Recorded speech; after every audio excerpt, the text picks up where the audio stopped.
Good morning, Kari Bonk. I'm very privileged Good to morning. have this beautiful lady from Florida who's a pastry chef on my show this morning. I'm very excited so she can tell you her story because it's quite the story, and I love hearing people winning in life and making such a difference. So we're going to start with introducing Kari today. She's a pastry chef from Florida. She went to school around 2005, finished 2007, and became a pastry chef. I know pastry chef is something that I have always wondered how the people go in that direction. I'm a culinary chef, and I went the culinary direction, and I know it's all about science and passion. And I'm very excited to talk to you. You're my first pastry chef guest on the show. And I'm going to let Fabulous. Carrie tell you guys a little bit about herself before I bombard her with a lot of questions. Fabulous. My name is Kari Bonk. I am a pastry chef. I studied at the Cooking and Hospitality Institute of Chicago, or Chic for short. It was a Le Cordon Bleu school, which have shut down all in the United States, but they shut down way after 2007 when I graduated. I did delve into the industry, but to start out with, I am 50 years old. I have a family. I have a husband I've been married to almost for 26 years, and three boys that are all grown. So we're empty nesters, and I have two grandchildren. I have been interested in food and flavors, especially sweets, since I was a little kid. I was involved in an occult when I was 5 till I was 8, and it was a Hindu occult, and we got to eat a lot of the Hindu foods, and I think that's what actually started the flavor things, because one of my favorite dishes to have is actually called sweet rice, and I also like burfi, and both of those are very Hindu. Burfi is more of a brown sugar, kind of almost a caramel that they eat, but it's just different. I can't really explain it. It's more like you're eating pure sugar. But it does have a lot of flavor with it. Sweet rice is almost like a liquidy rice pudding, and it has a hint of, I believe, jasmine in it. It's very, very different than our American sweet rice or any other country that I have uh, encountered with a different variety of baked goods or any type of flavors. When I went to chef school, I studied French cuisine and European style baking, which I endured and actually loved. Learning how to make anywhere from pastry puffs to which they do a croquembouche with Yes. those, and that is kind of a really neat thing to make. To making tiramisu, to the crepes, which I love making crepes. I actually owned a crepe mobile and ended up loving doing that, and introducing crepes to a variety of people who had never even touched a crepe before. I love making food, and I love just tasting different foods and varieties, and actually learning how to make different foods is just it became a passion ever since I was a little kid. It was kind of funny because my dad, when I was about 8 years old and he had custody of my sister and I, one of the gifts that he got me was the one of the Betty the little baker things, Betty Crock baker set or whatever they call it. It's basically like a microwave, but you put your little batch of cookie dough or whatever in this little tin pan that's about this big, and you slide it in there and it's supposed to bake it for you. Well, I decided to use my dad's cookbook for the regular oven to try and make a cake in this little itty bitty baking oven. And yeah, it made about 50 little cakes, and my dad was really upset with me. But the thing is I've always loved stuff like that, and I always wanted to do more than what was available. And it should have dawned on my parents that I would go into cooking or baking or something. When I was real little, my grandmother taught me how to bake. She used to have me in the kitchen all the time. So it was like, you know, who's interested in doing this? She would teach us how to do things and how to learn how to mix different ingredients and how to aerate your flour and learn how to do that. And that was something I learned as a little kid. I watched my grandmother make biscuits when I was probably about 3 or 4 years old, and I just loved watching her in the kitchen. It was something I could sit for hours doing. So learning about how to chemically enhance different dishes with sweets or make cookies. I mean, you give me eggs and I can make you anything from a cookie to a cake with it, because it's just my thing. Everyone has their own passion, and I have just always, God has put it on my heart to always just love food, but not just love cooking food, combining different things and learning how they work. And that's what being a pastry chef, that's what being a chef is all about. It's like, you know, you can dice vegetables all you want, but learning how to work different ingredients together is the main gist of being a chef. That's very true. You know, I'm a chef as well, and for me, it's Yes. all about the flavors and the presentation and the beauty and the enjoyment of making food that makes people go, wow. Wowing Yeah. people gives you pleasure, doesn't it? And being a chef, it's all about bringing your creativity and your beauty in your food, and that pleasure and the love you put into it, into every piece of the food that you want to present to the people. And it's almost makes you anxious to see how people receive it and what they taste after that first bite. So I have a question for you.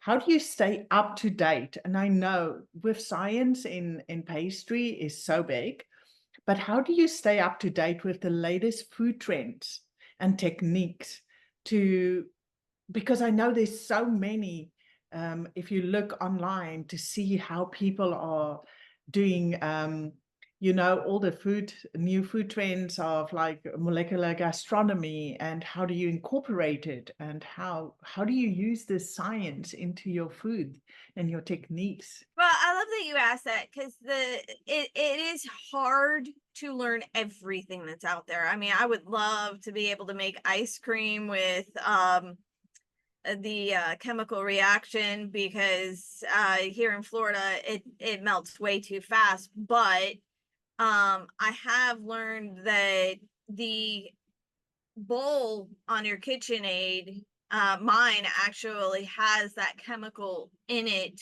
in order to help make the soft serve. And if I do that enough and then put it in the freezer and then do it again and back and forth, I can actually create that ice cream just regularly, and I don't have to worry about the chemical infusion of dry ice and everything else. So I'm not actually using some of the newer techniques per se, but I am studying all the time.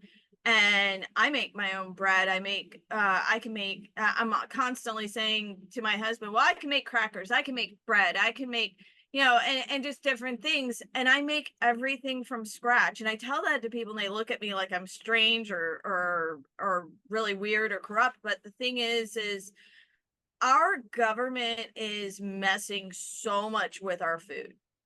They If are. you don't stay up to date how to start to make everything yourself, you're just going to cause the chemical issues that are out there to be in your own body. And I am really big. One of the things I studied in chef school was how to deal with nutrition and how to understand that as my own nutritionist, that I need to be healthier. I need things like organic stuff and uh cow's milk that is not completely pasteurized or is just organic in itself and is made from grass-fed cows and just just different things. We learn over time how all of the high fructose corn syrups are bad for us, how all the chemical reactions that they're doing is bad for us. So in order to stay up to date, you have to study nutrition. You have to know the facts of what is good for you and what is bad for you. I agree. It's really important. Shopping at farmers markets, sourcing your food from the right places.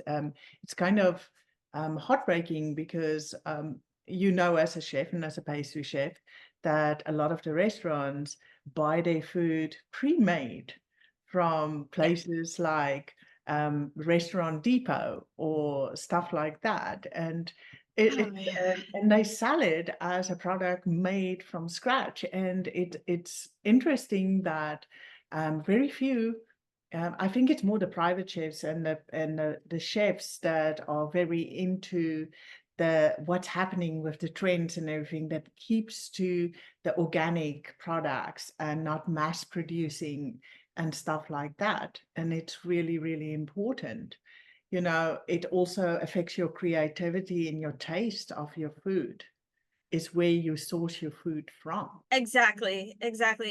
We as chefs, I don't know about you, but I don't go out very often. And the reason I don't is because of just that reason, is that I don't know where they get their product from. And if they're using Sodexo and all those other companies, then they're just getting mass produced stuff. Even I have been to places who claim that they have fresh made cakes and they're using box mixes and stuff, and it's like that breaks my heart that they're not making it from scratch or making their own pie dough. It's like, okay, it's not that hard to make pie dough. What's Yeah, wrong with you people? Why are you buying it? I get it's easier and faster, but you can make 2 tons of pie dough and make your pies. You don't have to source out for just to have it already made and with all the fillers and stuff. And people don't realize it. They'll buy it. They'll think that you made it from scratch. we buy things, it's easy to buy. And especially these days with companies like Sprouts, that is we get organic shops, but then you pay for what you buy. And it influences the Yeah. price for the cake you make, or the cookies you're putting out, or the food you're going to be putting out today. It gets influenced by where we source our food.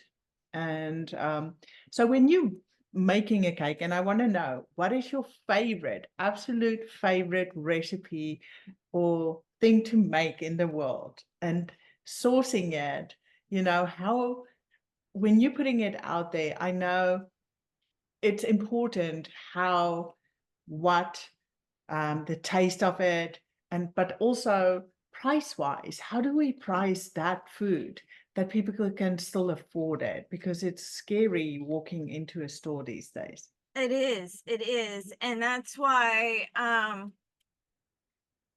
actually started a while back trying to figure out how to grow things hydroponically.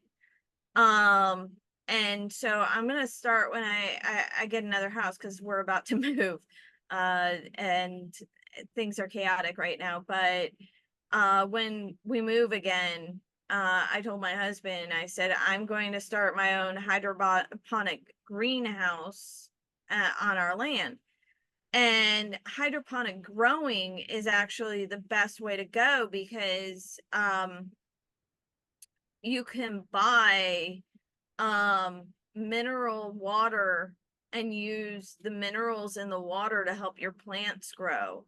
And normally what that is just vitamin water with nutrients and vitamins, and it does help the plants grow. So, and you don't even have to use that. You can use fresh spring water, fresh, fresh organic waters and stuff. But the thing is you're right.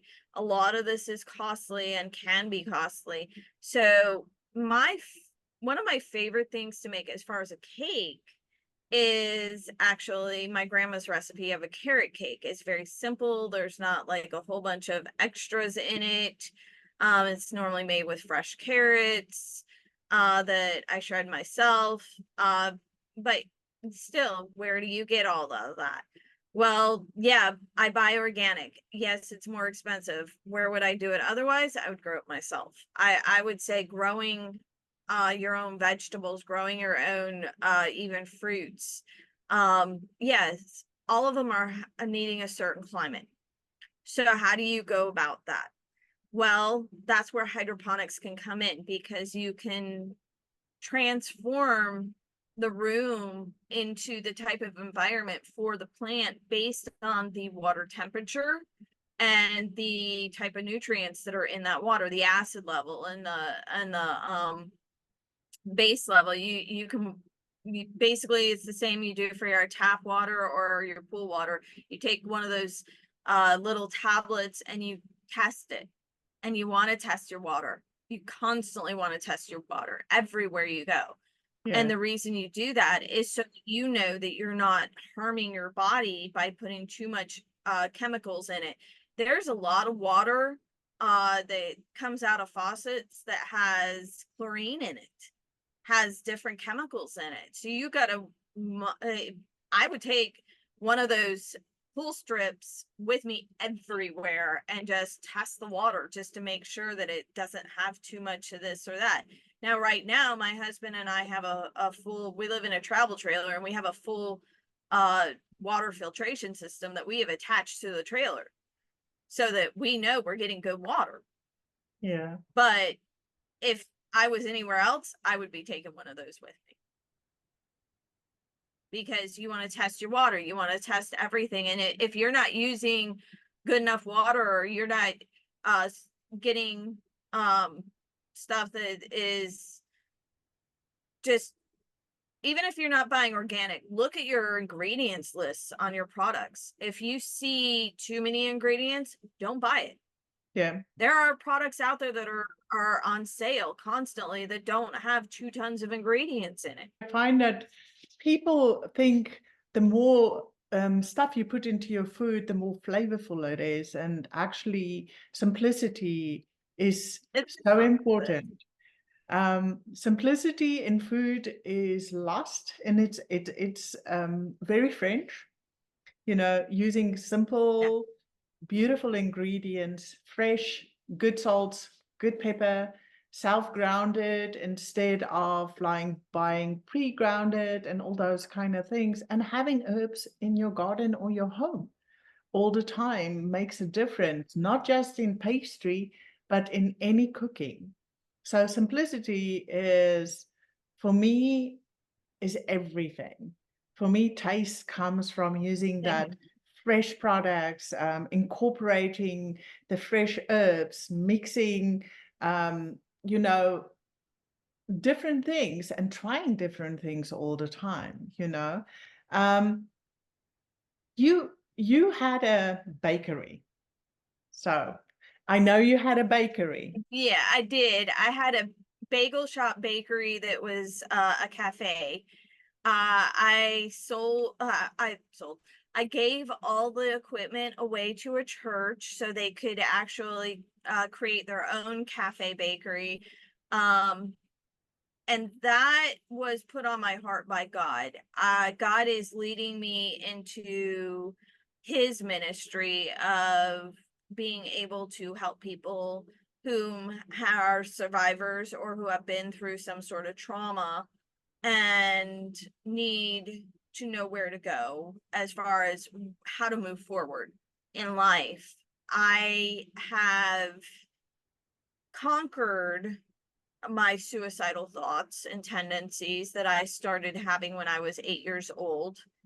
And the only way I can say that I did that was with God, with delving into different ways to become more positive and taking away all of the things that were against God. I used to watch horror films. I don't watch any films that are like that anymore. I used to even watch films that were more sexual, which I don't anymore. I mean, these are the things, whenever we expose ourselves to anything, whether it be food, whether it be a movie, whether it be just an audio type thing, or just a meme on the computer that's sexual or something, you are opening your eyes up to a world that is against your natural nature of things. Because naturally, if you go back to your childhood, we're all preserved. We don't know the dangers of the world, but we also are very innocent.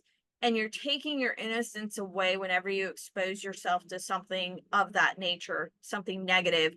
You're taking away your health when you do it with food. You're taking, you have to try to go towards something positive.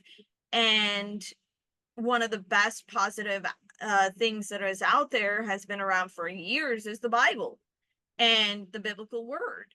So when you put better things into your life and you put better images into your brain, it's all feeding a positive thing. And in essence, God is love, hope, and joy. So that is all positive. And with food, if you take out all of the preservatives and all of the negative things that you put in front of you and only eat natural, organic, or things that don't have so many chemicals in it, you're actually making your body healthier. I have not been sick in over a year because I have created a healthier environment for my body with fresh water, with drinking things that I know will help my nutrients in my body.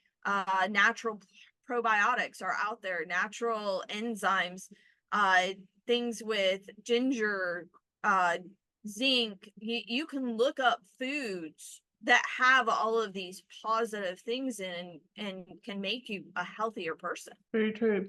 So my podcast is very much about the connection of food towards life and in every which way.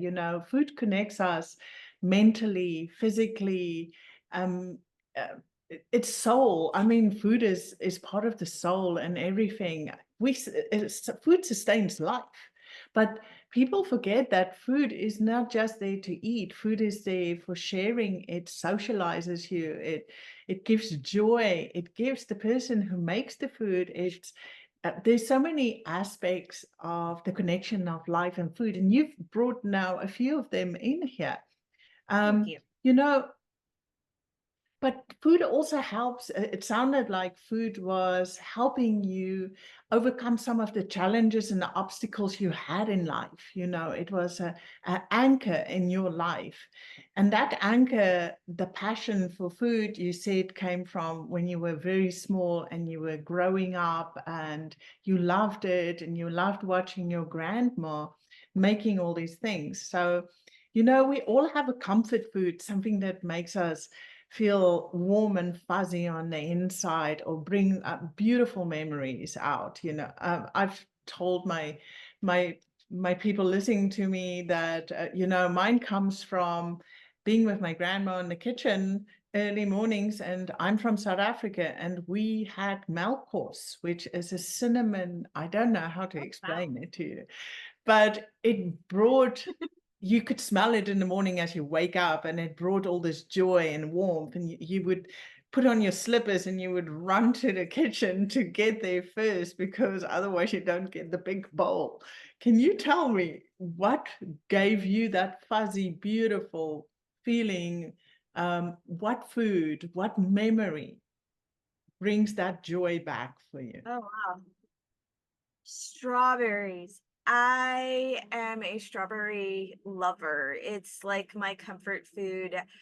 It is so sweet and good, and I love it. One of the things that used to comfort me when I was younger is if we had strawberries, I would have them with just a little bit of milk, which most people are like, wait, that's different. I would have them with a little bit of sugar and a little bit of milk. That was how my grandma and I ate them.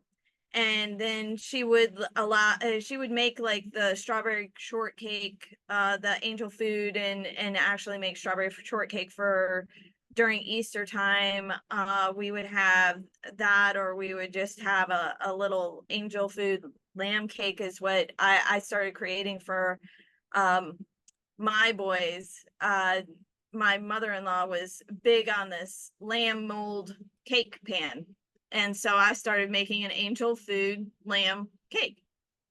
And my Wow. boys loved it because I always made my creme chantilly. So instead of using regular whipped cream, I always made creme chantilly, which is the same thing basically, only it's better. um, but I always added strawberries because strawberries and fresh fruit has always been my go-to.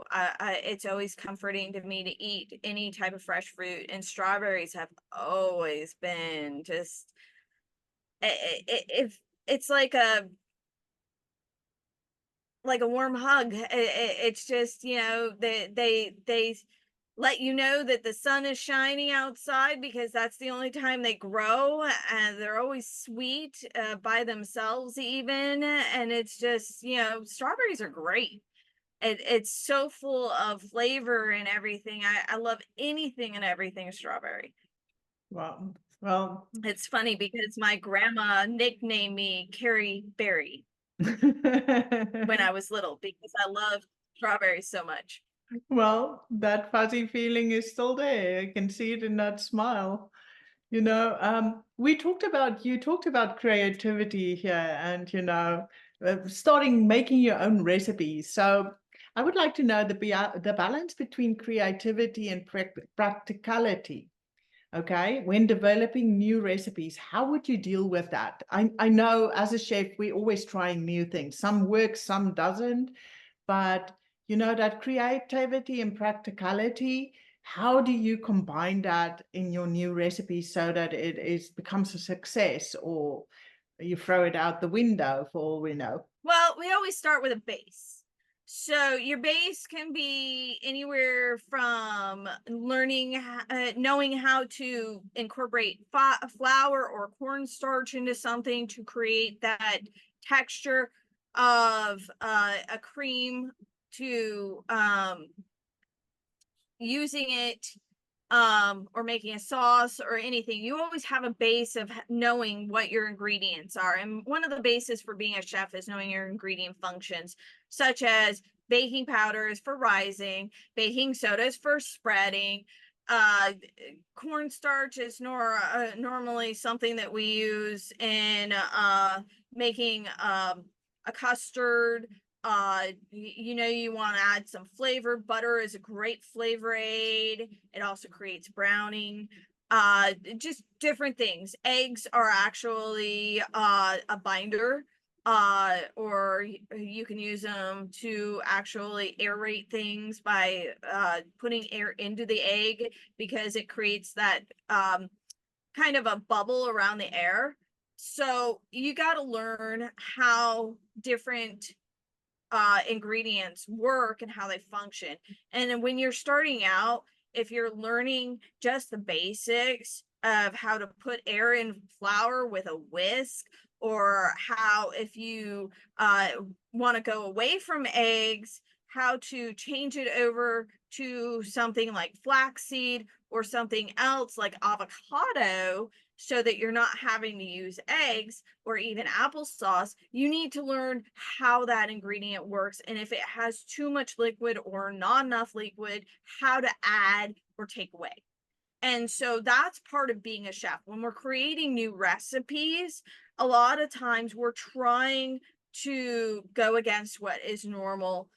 We have the base of the recipe, and then we're trying to add to that base, or we're trying to change the base just ever so slightly so that we can gear it toward whatever allergens or necessities that we need to, such as gluten-free or keto or whatever. You have to learn all those ingredients and all those different functions. It doesn't matter if you're baking or cooking, it all works off a base in the end. So you had the bakery, and you are, part of learning how to cook and going to school is creating menus and creating, that's something different, and putting it out there, because creating menus is really important as a chef, because we all want to put our own stamp on things and our own creativity and our own personal touch of everything we want to do. Can you tell the people, how would you go around creating a menu if you had to start a new bakery? How would you create that menu so that you would stand out and be something totally different than anybody else? In order to start the menu, first you have to decide what type of restaurant or bakery or even cafe you're going to be. My bakery was a cafe.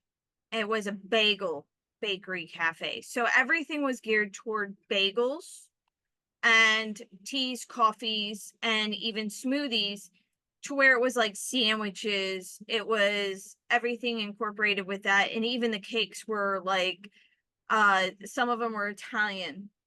And the reason I did that is because a lot of bagels are geared toward Italian people. The bagel itself was made by Italians.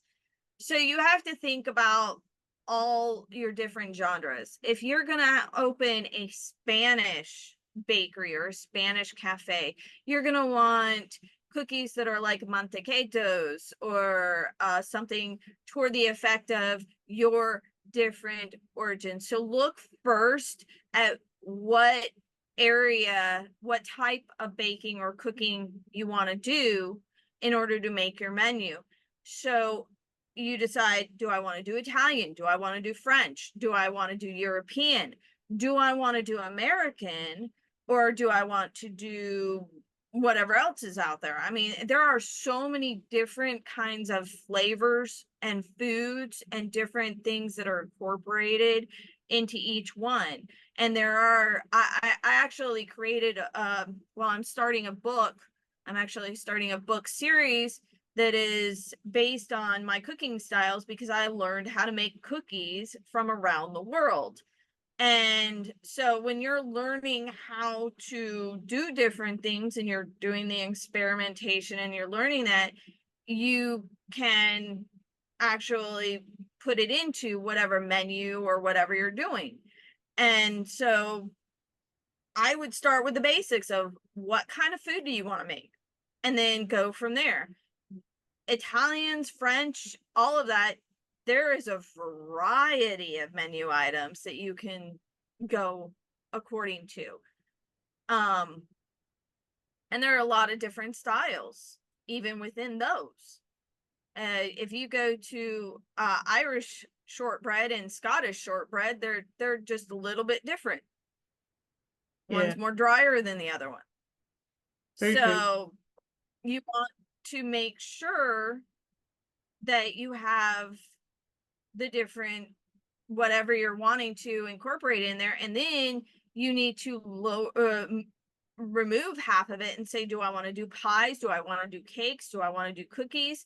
Or maybe one of each of those, but not like a dozen of each of those. You need to lower it down to a certain number of each item as well.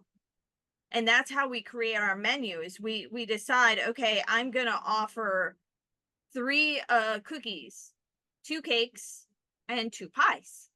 and then I'm going to offer the rest. So you got to lower it down to whatever you think is going to be the big seller in the area as well, and figure out what is going to work. Sometimes it's changing things up. When I owned my bagel shop, I ended up starting to offer something I was not familiar with at all, that because I had a bunch of Spanish speaking people that worked for me that also spoke English, and they were making a few of the items, and they asked me, hey, would you want to sell this? And I said, what is it? And it happened to be empanadas. And I've never made an empanada before in my life before I got introduced to them. But then I started making them. They're not hard to make, and they actually did sell because the area where my shop was over half Spanish population.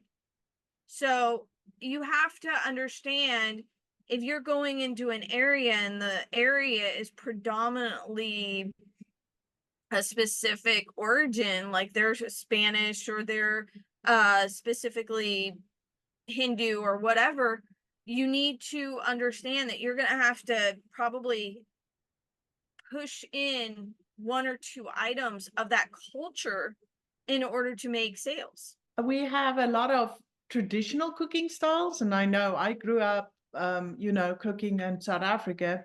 So I grew up cooking very differently than Americans cook, but I also went to French culinary school. So I have a very traditional French background. Um, Traditional cooking methods and modern technology has changed so much, the CV and all that kind of thing. How do you combine old with new? Because it's really interesting, trying to make it work in every which way.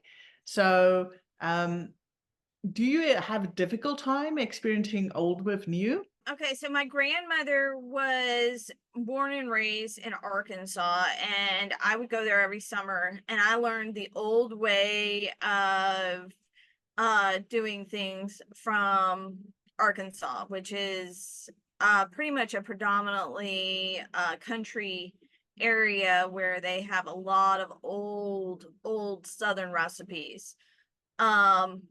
But I have taken some of those older Southern recipes and changed them ever so slightly because I wanted to make them healthier, or I wanted to change them up, or I found that there was a new way to do it. A lot of times it was just something simple. Sometimes it was a new gadget in the kitchen. And it was just the gadget made it easier, so I used the gadget instead of doing it the old-fashioned way. There are so many things that you can change just ever so slightly in a recipe by making it more brand new, by utilizing fresher ingredients, by doing a little aeration with heat instead of having to do everything by hand. You can do it in so many different ways. And adding more moisture into your kitchen sometimes actually helps with some things, but then other things it doesn't. So you gotta figure out, what temperature do I need? If it's I'm working with chocolate, obviously I need a colder temperature. I can temper the chocolate, but I need a colder air around me in order to work with the chocolate properly. There are just different things that you learn over time that you can take, and you can say, okay, well, my grandmother melted the chocolate and poured it over the cake. You know what? I'm going to change that up just a little bit by doing a double boiler method of melting my chocolate and then letting it sit while I stir it, and then pouring it over cold instead of hot. Like I said, there's just, it's different. You got to know the temperature around you, where you also have to know, do I have a lot of moisture? Florida is filled with moisture. Yeah. And my grandmother did most of her cooking up north. So I learned techniques when I was a little kid of how to cook up north. And learning how to change them up for Florida is like it's just a different ball game. It is a You, different you need to you need to you need to learn your temperatures. You need to learn your air quality. Okay, so can you share with us a food-related hobby that is not part of your professional day? Is there anything that you do food-related? It's just for the fun of it, that you would do that is not part of a professional, different thing that you do? For example, do you work in a food kitchen, or do you go around doing stuff like that? It's just always interesting for me to see that a lot of chefs don't just stand in their kitchen, they seem to like to help people outside of the kitchen as well. Maybe you teach kindergartners how to cook or to whip up cream or whatever it is. I have several. One of my most favorite things is to break bread with other people. So I will actually help out with the church when they do events and stuff and make food. I've made food for pastors. I've done anything from teaching a homeschool group how to cook to how to bake more of to helping just serving food or just making a meal for a family. I like letting people experience new things, but I also like to go out of my way to, if somebody's like down, I will bring them food. It's kind of a chef thing to do. It's It like, is. oh, so and so's having a bad day. Okay, I'm gonna make some chicken and dumplings with some fresh cornbread. I'll be like, chicken dumplings, fresh cornbread. Okay, let's see, what can I make for dessert? I am that person. And they're like, when I bring it all over, they're like, why It's did you bring beautiful. all of this food? It just, I don't know. I would bring like a ton of food and then they'll look at me like I'm crazy and they'll be like, thank you. But it's sharing with other people when somebody has a baby or somebody has a bad day, and then they think differently. It cheers them up a little bit because, like you said, food feeds the soul, and you're cheering them up. You're giving them a little positivity when they're like stressed out or when they're overwhelmed. So I think it's helpful. If you're a food superhero, and what food group would you pick? What superhero would you be? And why? I need to know, because I've gotten some really interesting answers on this question.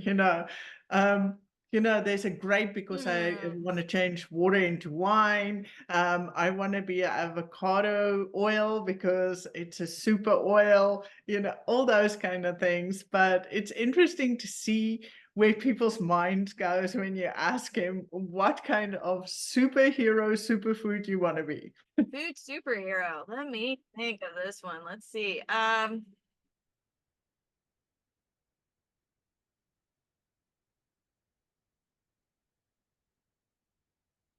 I'd probably be a pastry cream. They're so Why? sweet and they're so, I know. It's true. I love pastry cream. Pastry cream is your ultimate custard. You can use it in so many different things. You can combine it with fruit. You can use it inside of a cream puff, a puff, so that you have the cream puffs.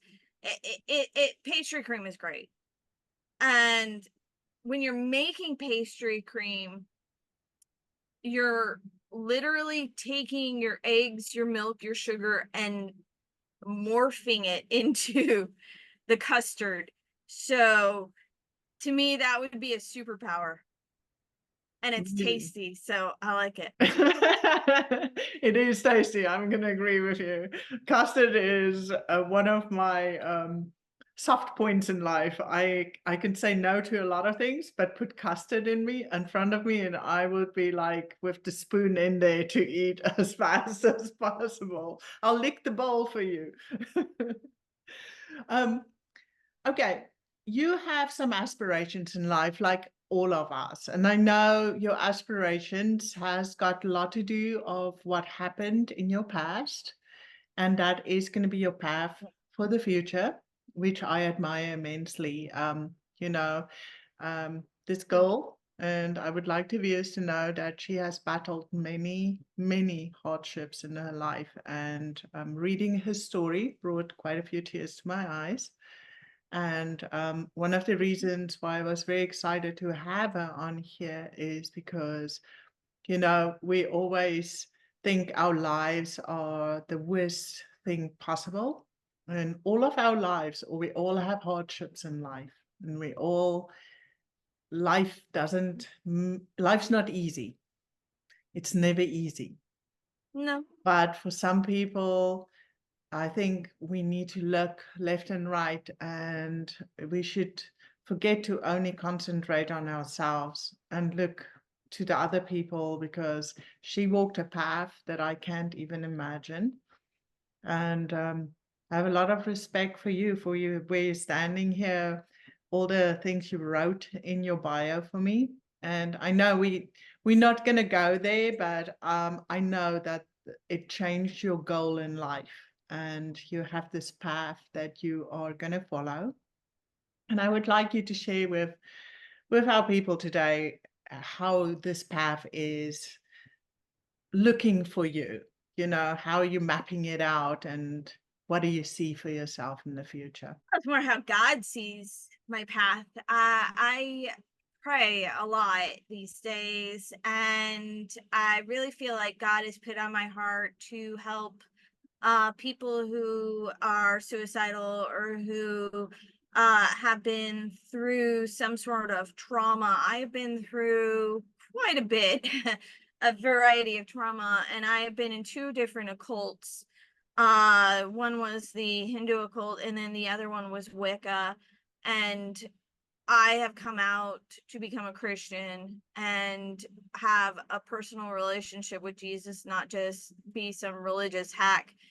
I don't believe in stuff like what some people, they're like, oh, well, how did you embrace becoming a Christian if you went through so much? And the only explanation I can think of is that uh, because God gives peace and love and joy, he got me through all of the storms of life. And that's why the title of my book was Suicidal No More, but the subtitle was Peace Through the Storm. And he does that. And everything can come about in life to where you can turn around and say, you know what? I had food at this particular time. I had water. I had clothes on my back. I had a place to lay my head. So you can turn around and see the positives in anything you're going through. And I have been through a lot. I've lived through all of that. I've lived through not having any money at the start of my husband's and my marriage, to my son getting run over by a truck, and just different things that I've had to make adjustments with. And I do have quirks. I have things that trigger my emotions to where I am either angry, sad, joyful, or happy at different times.